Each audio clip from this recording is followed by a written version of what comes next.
কোথায় যাও? দাদাদের দেশে যাচ্ছি, খুব ভালো লাগছে।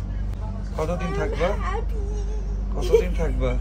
ও যে কয়েকদিন মন চায়। হ্যালো এভরিওয়ান, আজকে আমরা যাচ্ছি ঢাকা থেকে কলকাতা। সেই সাথে আপনাদের সঙ্গে শেয়ার করব ট্রেনের টিকিট কত করে, টিকিট কোথা থেকে করতে হয়, ইমিগ্রেশন প্রসেস, যেতে কত ঘন্টা সময় লাগবে, ট্রেনের ভেতর কি কি খাবার দাবার পাওয়া যাবে, সেই সঙ্গে আরো অনেক গুরুত্বপূর্ণ তথ্য। যদি কারো কলকাতা যাওয়ার প্ল্যান থাকে তাহলে ভিডিওটি অবশ্যই আপনার কাজে লাগবে। প্রথমেই টিকিট করার পালা।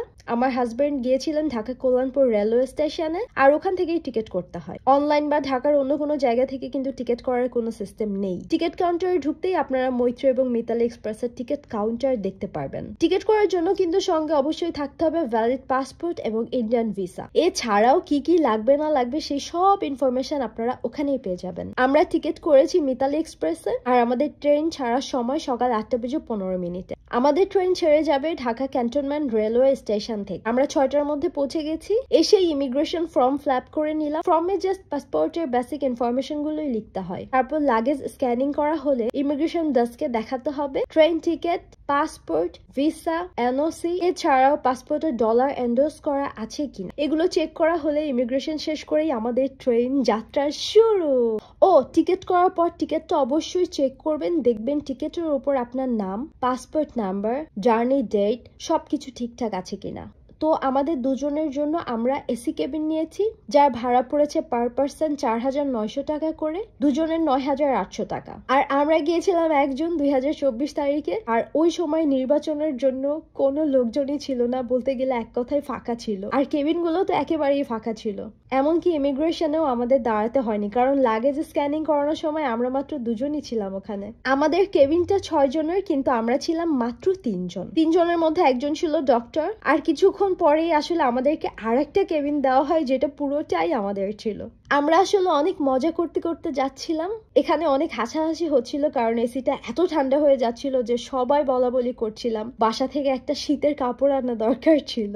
আর এই হচ্ছে কেবিনটা, যেটা আমার খুবই পছন্দ হয়েছে। আমি কাল রাতে গরুর মাংস রান্না করেছিলাম, সাথে রুটি এবং গাজরের ভাজি সুন্দর করে বক্স করে রেখেছিলাম। কিন্তু আমার বর রুটি দেখলে ওর মাথা ঠিক থাকে না, তাই রাতেই বেশিরভাগ সাবার করে ফেলেছে। বাকিগুলো আমি এই ডিব্বা ডুব্বাই ভরে এনেছি, কারণ এগুলো আসলে একটু পরেই ফেলে দিতে হবে। তো আমরা কেবিনে বসেই নাস্তা সেরে নিলাম। খাওয়ার সঙ্গে সঙ্গে আমার বর ঘুমিয়ে গেল, আর ওর হলো ইচ্ছা নিদ্রা, ও চাইলেই ঘুমাতে পারে। আর ঘুমানোর সঙ্গে সঙ্গে ও এত জোরে নাক ডাকতে শুরু করে না, মনে হয় কি প্রেসার কুকারে সিটি মারছে। যাই হোক, আপনারা চাইলে বাসা থেকেও নাস্তা নিয়ে আসতে পারেন, অথবা ট্রেন থেকেও কিনে খেতে পারবেন। 160 টাকা 170 টাকার ভেতর আপনারা ব্রেকফাস্ট বক্স কিনতে পারবেন।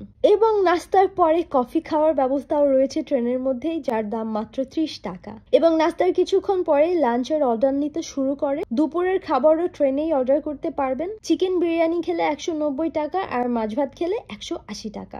মাছ ভাতের সাথে থাকবে ডাল এবং সবজি। এবং এই ট্রেন থেকে কিন্তু ওঠা নামার কোনো ব্যবস্থা নেই। আমি ঘুমিয়ে পড়েছিলাম, তারপর অর্ডার করা মাছ ভাত খেয়ে ঘুমটা ভাঙলো। দুপুরের খাবার সার্ভ করতে যতক্ষণ সময় লাগে, ট্রেনটা কিন্তু ততক্ষণই দর্শনাতে থেমে থাকবে। তারপর ট্রেনের স্টাফরা নেমে গেলেই আবার চলতে শুরু করবে। তারপর টিকিট মাস্টার এসে 2টা ইমিগ্রেশন ফর্ম দিয়ে যাবে এবং টিকিট চেক করবে। আর ফর্ম ফিলআপে আসলে পাসপোর্টের বেসিক ইনফরমেশন গুলোই দিতে হবে, সেই সাথে কোন হোটেলে বা কোথায় উঠবেন সেই ঠিকানাটা আর একটা ফোন নাম্বার। আমরা আসলে র্যান্ডম একটা হোটেলের নাম দিয়েছিলাম, আর ওখানকারই একটা ফোন নাম্বার দিয়েছিলাম। খাওয়া দাওয়ার একটু পরপরই ট্রেনটা আরেকটু সামনে গিয়েই আরেকবার থামবে। ওখান থেকে সব ইন্ডিয়ান স্টাফরা ট্রেনে উঠবে, সেই সঙ্গে সবার মোবাইলের নেটওয়ার্ক চলে যাবে। তারপর আমরা 4:20 পৌঁছালাম। তারপর আবার ইমিগ্রেশন প্রসেস শেষ করে আমরা এখন ট্যাক্সি ভাড়া করতে সামনের দিকে চলেছি। আর আমরা আসলে ওয়ান ওয়ে টিকিট করেছি, রিটার্ন টিকিট করিনি, কারণ আমরা নিজেরাও জানি না কতদিন ওখানে গিয়ে থাকবো।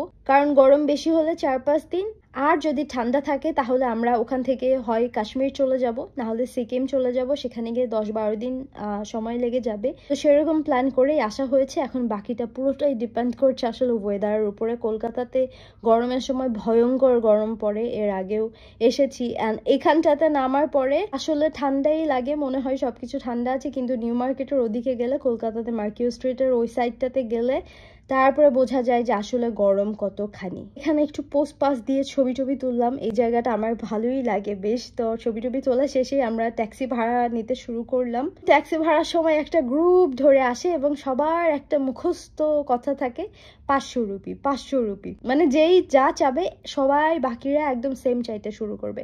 তো এখানে আমাদের অনেকক্ষণ কথাবার্তা হলো। আমরা চাচ্ছিলাম 400-তে, তারা হচ্ছে চাচ্ছিল 500। আসলে আমি এখানে একটু ভুল বলতে পারি, ট্যাক্সি ভাড়া করছিল আমার হাজব্যান্ড, আমার ঠিক খেয়াল নেই, বাট যে ভাড়াটাই চাক তার চেয়ে 100 কমানো যায়। আমরা তারপরে হাঁটতে শুরু করলাম। আকাশটা অনেক সুন্দর লাগছিল আমার কাছে, একদিকে অ্যাশি, একদিকে ব্লু, একদিকে ওয়ার্ম ইয়েলো বা অরেঞ্জ, মানে একটা সুন্দর লাগছিল দেখতে। তারপরে একটু হাঁটাহাঁটি করছিলাম, আমরাও হাল ছাড়িনি, পেয়ে গেলাম হলুদ ট্যাক্সির দেখা। আমরা খুঁজছিলাম যে একটু হলেও কমাবো, যা বলবে তা তো হবে না, কমাতেই হবে আমাদেরকে, আমাদের হাতেও অনেক প্রচুর টাইম আছে। আমরা এরপরে যাব হচ্ছে গিয়ে হোটেল খুঁজতে, অ্যান্ড তারপরে কিছুক্ষণ পর অনেক দর কষাকষি করতে করতে করতে করতে তারপর আমরা ফাইনালি পেয়ে গেলাম একটা ট্যাক্সি। তারপর হচ্ছে ট্যাক্সিওয়ালা কাকু সব লাগেজগুলো সুন্দর করে ট্যাক্সিতে নিল এবং একদম মানে সন্ধ্যা হওয়ার কিছুক্ষণ আগে আমরা এখান থেকে রওনা করছি। তারপর হচ্ছে গিয়ে ট্যাক্সিতে উঠে পড়লাম এবং হলুদ ট্যাক্সি করে কলকাতার দিকে, কলকাতার হাওয়া খেতে খেতে চলেছি। এবং আমার মনে আছে আমার পায়ে ভয়ঙ্কর ফোসকা পড়ে গিয়েছিল, কারণ এই ট্যাক্সি থেকে নামার পরে আমরা 5.5 ঘন্টা হোটেল খুঁজেছিলাম। তবে আমার এই ছোট্ট অভিজ্ঞতা যেটা বলে, এখানে আসার পরে প্রথম দিনে এত সময় নিয়ে হোটেল খোঁজার কোনো দরকার নেই, একটা মোটামুটি হোটেলে উঠে যেতে হবে। যদি একটা মানে মোটামুটি ভালো হোটেল থাকতে চান তাহলে অবশ্যই 2000-2500-র মধ্যে একটা হোটেল নিতে হবে। এখানে অনেকের অনেক রকম মতামত থাকতে পারে, কেউ 5 স্টারে থাকতে চাইতে পারে, কেউ আবার বলতে পারবে যে এত 2500-2000-এ থাকতে হবে, মানে যার যার যেমন যেমন পছন্দ শেষে তেমন তেমন জায়গায় থাকবেন। সব রকমের হোটেল পাওয়া যায়। আমার মনে হয় এখানে একদম 1000 টাকা থেকে শুরু করে আপনি আপনার পছন্দ মতো যা খুশি মানে যেখানে খুশি সেই হোটেলটাতে থাকতে পারবেন। তো আমরা 5.5 ঘন্টা পরে হোটেল খুঁজে পাওয়ার পরপরই শপিং করতে বের হয়েছি।